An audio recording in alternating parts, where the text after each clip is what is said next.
नमस्कार साथियों की फैक्ट में आप सभी का स्वागत है। उम्मीद करता हूं कि आप सभी लोग बेहतर होंगे। सभी सनातनी और राष्ट्रवादी भाई बहनों से अपील रहेगी कि चैनल को सब्सक्राइब करिएगा, वीडियो को लाइक करिएगा और अधिक से अधिक लोगों तक शेयर कर दीजिएगा। सभी को सुबह की राम राम और सुप्रभात। दोस्तों, कांग्रेस पार्टी के दो मुख्यमंत्री बहुत बुरी तरीके से फंस गए हैं और दोनों फंसे हैं कोर्ट के अंदर। तो हम लोग बात करेंगे तेलंगाना के मुख्यमंत्री रेवंत रेड्डी के बारे में और कर्नाटका के मुख्यमंत्री सिद्धिरमैया के बारे में। और सिद्धिरमैया तो इतने बुरी तरीके से फंसे हुए हैं, इतने बुरी तरीके से फंसे हुए हैं कि उनको अभिषेक मनु सिंघवी भी कोर्ट में खड़े होकर के बचा नहीं पाए। हालांकि उनके पास और भी ऑप्शन है अलग अलग कोर्टों में जाने का, लेकिन जो खेल चल रहा है राजनीति का कर्नाटक के अंदर, वो अद्भुत खेल चल रहा है। चुनाव है नहीं कर्नाटक में, लोकसभा का चुनाव बीत गया है, फिर भी अद्भुत खेल चल रहा है। किसी राज्य में अगर चुनाव हो तो आप कह सकते हैं कि भाई वहां पे कुछ खेल तमाशा हो रहा है, जैसे जम्मू कश्मीर हो गया, हरियाणा हो गया, महाराष्ट्र में चुनाव आने वाले हैं, झारखंड में चुनाव आने वाले हैं, तो समझ में आता है। तो खेल क्या चल रहा है? खेल दो तरफा चल रहा है। एक तो भाजपा गेम करने के चक्कर में है कि किसी तरीके से सिद्धिरमैया को डाइल्यूट किया जाए, और इसका फायदा उठाने के चक्कर में है डीके शिव कुमार। डीके शिव कुमार को आधे समय के लिए मुख्यमंत्री बनाने की बात चली थी कर्नाटका में, लेकिन जो स्थिति है कर्नाटक की, उस स्थिति के मुताबिक आला कमान जो है, मतलब सोनिया गांधी, राहुल गांधी, प्रियंका गांधी, ये किसी भी कीमत पे सिद्धिरमैया को हटा करके डीके शिव कुमार को मुख्यमंत्री बनाने वाले नहीं थे। तो यहीं से चर्चा की शुरुआत करेंगे। फंसे कैसे हैं? फंसे हैं स्कैम में और घोटाले में। और मजे की बात है कि हाई कोर्ट चले गए कि हमारे खिलाफ जांच नहीं होनी चाहिए, जबकि राज्यपाल ने जांच के लिए लिखा था। थावरचंद गहलोत साहब राज्यपाल हैं। फिर जब राज्यपाल ने लिखा तो कांग्रेसी उनको धमकी देने लगे, ऐसे कर देंगे, वैसे कर देंगे, ये कर देंगे, वो कर देंगे, जो उनकी अपनी पुरानी स्टाइल है। लेकिन फैसला आया राज्यपाल साहब के पक्ष में। कर्नाटका हाई कोर्ट ने कहा कि जांच तो होगी भाई, चाहे मुख्यमंत्री हो चाहे कोई और मंत्री। तो मामला क्या है उसको समझेंगे, और रेवंत रेड्डी का भी मामला क्या है उसको समझेंगे। मुद्दा एक मुड़ा है, एक साइड है, जो शुरू हुई थी 1992 के आसपास में, उसी के स्कैम से जुड़ा हुआ मामला है। और सिद्धिरमैया इसमें कैसे फंसे हैं, और कांग्रेस के मुख्यमंत्री या कांग्रेस के पदाधिकारी जब पद पे होते हैं, संवैधानिक पद पे होते हैं, तो किस तरीके का खेल करते हैं। एक कोई नया नहीं है, बहुत सारे राज्यों में ऐसा खेल चला है, चाहे हरियाणा में हो चाहे महाराष्ट्र में हो, यहां पे भी है। सिद्धिरमैया साहब अपनी पत्नी, अपने साले, अपने करीबी रिश्तेदार और आज्ञा प्राप्त अधिकारियों को खैरात में या रेवड़ियों की तरह जमीनें बांटती हैं। ये जमीनें किसकी हैं? ये जमीनें दलितों की हैं सबसे अधिक, ये जमीनें किसानों की हैं सबसे अधिक, ये जमीनें पिछड़ों की हैं सबसे अधिक। दिन भर माला जपते रहे राहुल गांधी दलितों को, पिछड़ों को, लेकिन इस पूरे मामले में राहुल गांधी चुप है। हालांकि चुप है वो, उसके बहुत सारे कारण हैं, उस पर कभी चर्चा करेंगे। तो इसमें क्या हुआ है, साले ने इनकी पत्नी को एक जमीन गिफ्ट की, मतलब अपनी बहन को, और वही जमीन सिद्धिरमैया के गले की फांस बन गई। कैसे बन गई? देखिए, 1 जुलाई को भू आवंटन में अनियमितताओं की जांच का आदेश, मुडा अधिकारियों का तबादला हो गया। जैसे ही जांच का आदेश होता है, मुडा में जो अधिकारी होते हैं उसका तबादला कर देते हैं सिद्धिरमैया। अब आप सोचेंगे कि इन्हीं की सरकार है तो जांच क्यों? यहां 3 एक्टिविस्ट निकल करके आते हैं जो इस मामले की खोजबीन करते हैं और सीधे गवर्नर को पत्र लिखते हैं, और गवर्नर जांच के आदेश दे देते हैं। भैया अगर ऐसी बात है, इतना बड़ा घोटाला है, तो जांच कर लो इसकी। ठीक, 3 जुलाई को भाजपा का मुख्यमंत्री सिद्धिरमैया के खिलाफ प्रदर्शन, इस्तीफे की मांग होती है। 14 जुलाई को राज्य सरकार ने अनियमितताओं की जांच के लिए न्यायिक आयोग का गठन कर दिया।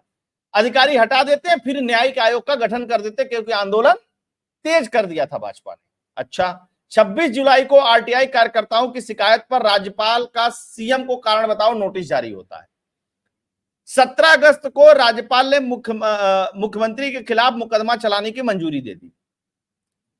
फिर ये चले गए कर्नाटक हाईकोर्ट। 24 सितंबर को सिद्धिरमैया ने आदेश को हाईकोर्ट में चुनौती दी और हाईकोर्ट ने खारिज कर दिया। लेकिन मजे की बात बताऊंगा ना, वकील कौन कौन लोग खड़े थे। उससे पहले जान लीजिए आ गया कि सिद्धिरमैया पर जमीन घोटाले का केस चलेगा, हाईकोर्ट ने गवर्नर के आदेश को बरकरार रखा, रमैया की याचिका को खारिज कर दिया। कर्नाटक के मुख्यमंत्री सिद्धिरमैया के खिलाफ जमीन घोटाले से जुड़े मामले में केस चलेगा। कर्नाटक हाईकोर्ट के जस्टिस एम नागप्रसन्ना ने मंगलवार को कहा कि याचिका में जिन बातों का जिक्र है उसकी जांच जरूरी है। केस में मुख्यमंत्री का परिवार शामिल है, इसलिए याचिका खारिज की जाती है। ठीक। राज्यपाल थावरचंद गहलोत ने 16 अगस्त को भ्रष्टाचार निवारण अधिनियम 1988 की धारा 17A और भारतीय नागरिक सुरक्षा संहिता 2023 की धारा 218 के तहत सिद्धिरमैया के खिलाफ केस चलाने की अनुमति दी थी। ठीक। अब आगे बढ़ते हैं थोड़ा, और क्या हुआ देखिए। है क्या इसमें, इनकी पत्नी, साले, अधिकारी, ये सब इसमें है। अब एक्टिविस्ट टीजे अब्राहम, प्रदीप और स्नेही कृष्णा का आरोप है। मतलब यहां पे भाजपा ने कोई आरोप नहीं लगाया, ये 3 एक्टिविस्ट हैं, उन्होंने राज्यपाल को लिखा। जब मामले का खुलासा हुआ तब ये सब सारी चीजें हुई। हालांकि सिद्धिरमैया एक बात कह रहे हैं, हमारे पत्नी को तो प्लॉट जो है वो भाजपा के शासन में मिला, तो हमने तो अपने जब मुख्यमंत्री थे तो बोल दिया था मुआवजा लेने के लिए अप्लाई मत करो, ये तो मुआवजे में मिला है। दुनिया भर की बातें कर रहे हैं, लेकिन जस्टिफाई नहीं कर पा रहे हैं।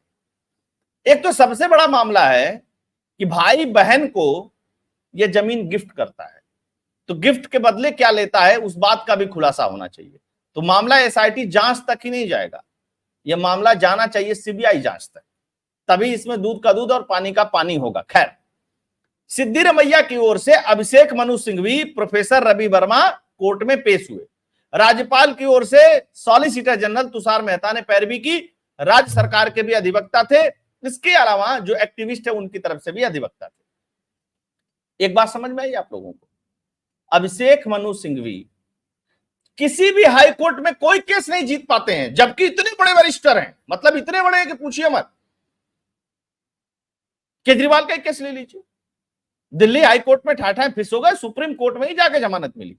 मनीष सिसोदिया का ले लीजिए, दिल्ली हाई कोर्ट में जमानत नहीं दिलवा पाए, सुप्रीम कोर्ट में मिली आर्टिकल 21 के तहत। इसके अलावा बहुत सारे मामले हैं।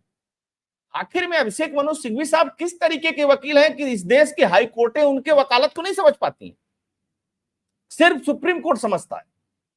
या तो कुछ लेवल बहुत जबरदस्त होगा कि ये हाई कोर्ट लेवल की बात ही नहीं करते हैं, सुप्रीम कोर्ट लेवल की बात करते हैं। कानून तो देश में एक ही है, अलग अलग कानून तो है नहीं। खैर, तो यहां पे फिर से अभिषेक मनु सिंघवी इस केस को हार गए।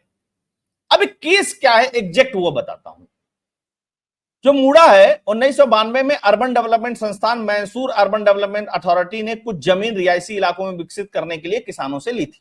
किससे ली थी? किसानों से। वो किसानों के जो मसीहा है ना, उनसे एक बार पूछना चाहिए ये बात। इसके बदले मुडा की एक स्कीम थी 50-50। 50-50 का मतलब था कि 50% जमीनें विकसित करके एक वैकल्पिक साइट के तौर पे जो मालिक हैं जमीन के उनको दे दी जाएगी। गरीब लोगों की जमीन है भाई साहब, किसानों की, गरीबों की जमीन है, वो भी किसानों में भी SC/ST वर्ग के लोगों की जमीनें हैं। खैर, मुडा ने इस जमीन को डिनोटिफाई कर दिया 1992 में ही। 1998 में फिर से अधिग्रहण किया हुआ एक हिस्सा डिनोटिफाई कर दिया और वापस कर दिया।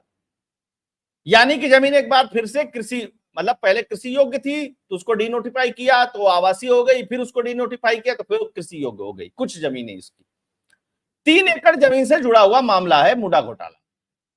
हालांकि ये घोटाला 4000 से 5000 करोड़ का है। अभी तो जांच की जो बिंदु है वो सिद्धिरमैया के पत्नी के ऊपर हैं, इस बात को समझिएगा। और सिद्धिरमैया ने यह सारा काम अपने पावर का इस्तेमाल करते हुए किया है, यह भी समझिएगा। खैर, अच्छा, सिद्धिरमैया की पत्नी पार्वती के पास मैसूर जिले के केसार गांव में 3 एकड़ और 16 गुंठा जमीन थी। यह जमीन पार्वती के भाई मल्लिका अर्जुन ने उन्हें 2010 में गिफ्ट दी थी। बहुत अच्छे भाई थे भाई। अच्छा, मुडा ने इस जमीन को अधिग्रहण किए बिना ही देवनूर स्टेज 3 लेआउट का विकास कर दिया। मतलब जमीन अधिग्रहण नहीं हुआ, उससे पहले आवंटन और विकास उकास जो था वो कर दिया गया, क्योंकि सिद्धिरमैया के पत्नी से जुड़ा हुआ मामला था। जब तक अधिग्रहण नहीं हुआ तब तक स्कीम लॉन्च कर दिया, भैया आपका जमीन तो बाद में लिया जाएगा, पहले आपको डेवलप करके दे दिया जाए, हैंड ओवर कर दिया जाए। मतलब जबरदस्त अधिकारी थे। क्यों इतना मतलब वो दिखा रहे थे, क्या बोलते हैं उसको, सहानुभूति। आओ, मामला तो है गुरु। अब आरोप क्या है सिद्धिरमैया पे, उसको समझ लीजिएगा। सिद्धिरमैया की पत्नी को मूडा की ओर से मुआवजे के तौर पे मिले विजयनगर के प्लांट की कीमत केसार गांव में उनकी जमीन की कीमत से बहुत ज्यादा है। स्नेही कृष्णा ने सिद्धिरमैया के खिलाफ शिकायत दर्ज करवाई, जिसमें उन्होंने सिद्धिरमैया पर मूडा साइट को पारिवारिक संपत्ति का दावा करने के लिए डॉक्यूमेंट में जालसाजी का, अच्छा उसमें डॉक्यूमेंट में भी गड़बड़ी की गई है। अच्छा, 1998 से लेकर के 2023 तक सिद्धिरमैया कर्नाटक के डिप्टी सीएम या सीएम जैसे प्रभावशाली पदों पर रहे। भले ही सीधे तौर पर वो इस घोटाले से नहीं जुड़े हैं, लेकिन उन्होंने अपने पावर का इस्तेमाल कर करीबी लोगों की मदद की। अच्छा, 2004 में डीनोटिफाइड 3 एकड़ जमीन अवैध रूप से खरीदी थी। समझिएगा, सिद्धिरमैया की पत्नी पार्वती के भाई ने साल 2004 में डीनोटिफाइड 3 एकड़ जमीन अवैध रूप से खरीदी थी। अच्छा, अवैध रूप से खरीदा और बहन को दान कर दिया। मतलब खेल नहीं समझ में आ रहा है क्या किसी को, कि किस तरीके से 2 नंबर के पैसे से को घुमा करके जमीन खरीदी गई, और डायरेक्ट नहीं पत्नी खरीद रही है, सिद्धिरमैया के भाई के द्वारा खरीदी गई, ताकि लोगों के आंख में धूल झोंका जाए, और भाई इतना दयालु कि उन्होंने गिफ्ट कर दी। कुछ समझ में आया? अच्छा चलिए, कोई बात नहीं, है ना। योजना के तहत जिस लैंड ऑनर की भूमि मूडा में अधिग्रहित की गई थी, उसे मुआवजे के रूप में अधिक मूल्य की वैकल्पिक साइट आवंटित की गई। साथ ही रियल एस्टेट एजेंट्स को भी इस स्कीम में जमीन दी गई। क्यों दी गई भाई? रियल एस्टेट एजेंट्स का क्या काम था इसमें, इस स्कीम में? उनकी तो जमीनें नहीं थी। जमीनें तो जिस गरीब किसानों की थी उसकी तो आप लोगों ने लूट लिया, लूट करके बंदर बांट कर दिया, और लूटा ही नहीं, नोटिफाई डी नोटिफाई।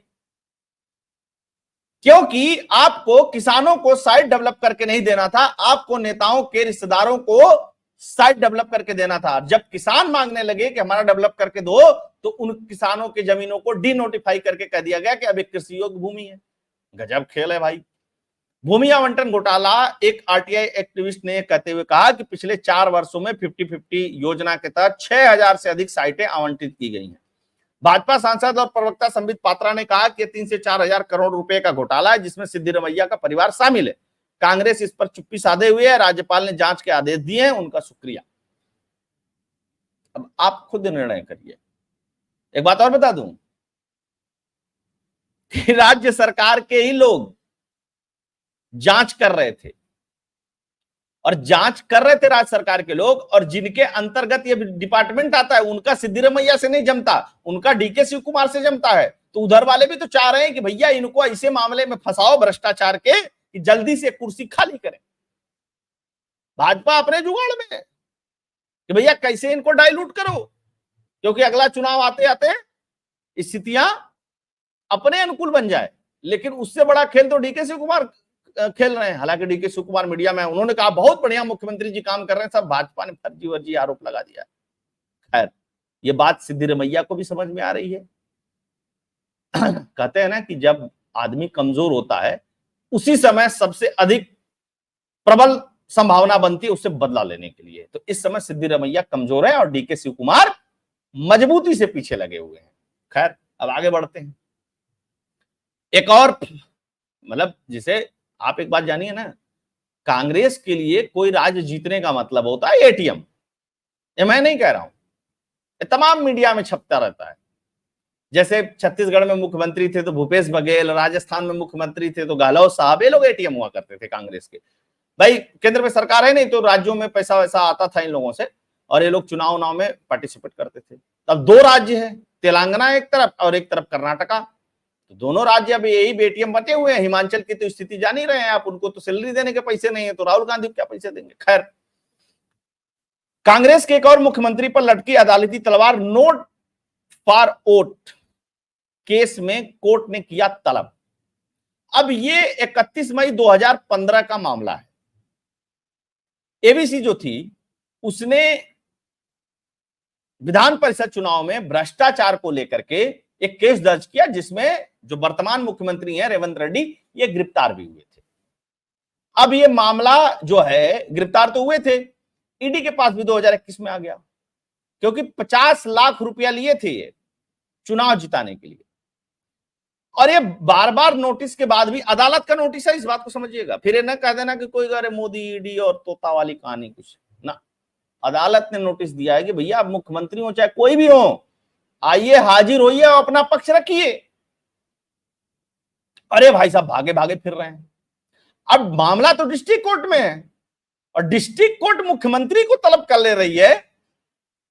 ये मतलब अभिषेक मनु सिंघवी साहब को इस पे सोचना चाहिए कि वो डिस्ट्रिक्ट कोर्ट में खड़े होंगे कि नहीं होंगे अपने एक मुख्यमंत्री को विचारने के लिए या उनके पक्ष में कुछ कहने के लिए। खैर, हैदराबाद की एक अदालत ने तेलंगाना के मुख्यमंत्री रेवंत रेड्डी को 2015 में वोट के बदले नकदी के मामले में 16 अक्टूबर को अदालत में पेश होने का निर्देश दिया। इस मामले में आरोपियों में से एक है मेट्रोपॉलिटन सत्र न्यायाधीश की अदालत ने रेड्डी और 5 अन्य आरोपियों को कथित वोट के बदले नकदी घोटाले में प्रवर्तन निदेशालय की धन शोधन जांच के संबंध के मामले में आरोपों पर विचार के लिए 16 अक्टूबर की सुनवाई में पेश होने का निर्देश दिया है। अच्छा, आगे बढ़ते हैं। मामला क्या है? रेवंत रेड्डी को विधानसभा चुनाव में तेजपा उम्मीदवार बी नरेंद्र रेड्डी का समर्थन करने के लिए मनोनीत विधायक एल्विस स्टीफन को कथित तौर पर 50 लाख रुपए की रिश्वत देते हुए गिरफ्तार किया था। कितने यशस्वी लोग हैं यहाँ। अच्छा, रेवंत रेड्डी उस समय तेलुगु देशम पार्टी में थे। किसमें थे? टीडीपी में थे। अच्छा जी। रेवंत रेड्डी के अलावा एबीसी ने कुछ अन्य लोगों को भी गिरफ्तार किया था, बाद में उन सभी को जमानत दे दी गई। इसमें देखिए कोर्ट मामला चल रहा है अभी। सीबीआई और ईडी वाला वो वाला नहीं कि मोदी जी बदला लेने के लिए, और ये भी कोई नहीं कह सकता कि तेलंगाना में चुनाव आने वाला है। तेलंगाना में तो अभी चुनाव हुआ है। राहुल गांधी चुप है, सोनिया गांधी भी चुप है, मल्लिकार्जुन खड़गे साहब तो किसी भी तरफ के हैं ही नहीं। तो कौन बोलेगा इस पे? और ये क्या खेल चल रहा है मैं आपको बताता हूं। कांग्रेस के बहुत सारे विधायक तेलंगाना में रेवंत रेड्डी के कार्यशैली से खुश नहीं और वो चाहते हैं कि रेवंत रेड्डी किसी न किसी मामले में फंस जाए, अदालत में कुछ ऐसी चीजें आ जाए कि हम लोग मांग उठाएं कि रेवंत रेड्डी को सीएम पद से हटाया जाए। भाजपा ही नहीं ये कोशिश कर रहे हैं, ये कोशिश खुद कांग्रेसी कर रहे हैं। तो बात अलग है, कांग्रेसी कोशिश करते हैं और जनता की नजर में अपने आप को हीरो बनाने के लिए वो आरोप करते हैं कि नहीं भाजपा वाले ही कर रहे हैं। अब कोर्ट तो भाजपा चला नहीं रही है। हाँ, ईडी सीबीआई हो सकता है कि भाजपा चला रही हो, केंद्र में उनकी सरकार हो। ये दो मुख्यमंत्री फंस गए हैं और खेल जो तगड़ा चल रहा है वो तेलंगाना से भी कर्नाटका में चल रहा है। सिद्धिरमैया को समझ में नहीं आ रहा है करें तो क्या करें भाई। इसमें तो डायरेक्ट हमारी पत्नी है, साले साहब हैं। तो ये थी खबर दोस्तों। होप एनालिसिस से खबर आप लोगों को पसंद आई होगी। पसंद आई होगी तो चैनल के लिए कंट्रीब्यूट करते रहिएगा, डोनेट करते रहिएगा। उसके लिए फोन पे और पेटीएम का नंबर स्क्रीन पे दिया हुआ है। आप सभी लोग जुड़े, बहुत बहुत धन्यवाद। वीडियो को अधिक से अधिक लोगों तक शेयर कर दीजिए। जय श्री राम, जय हिंद।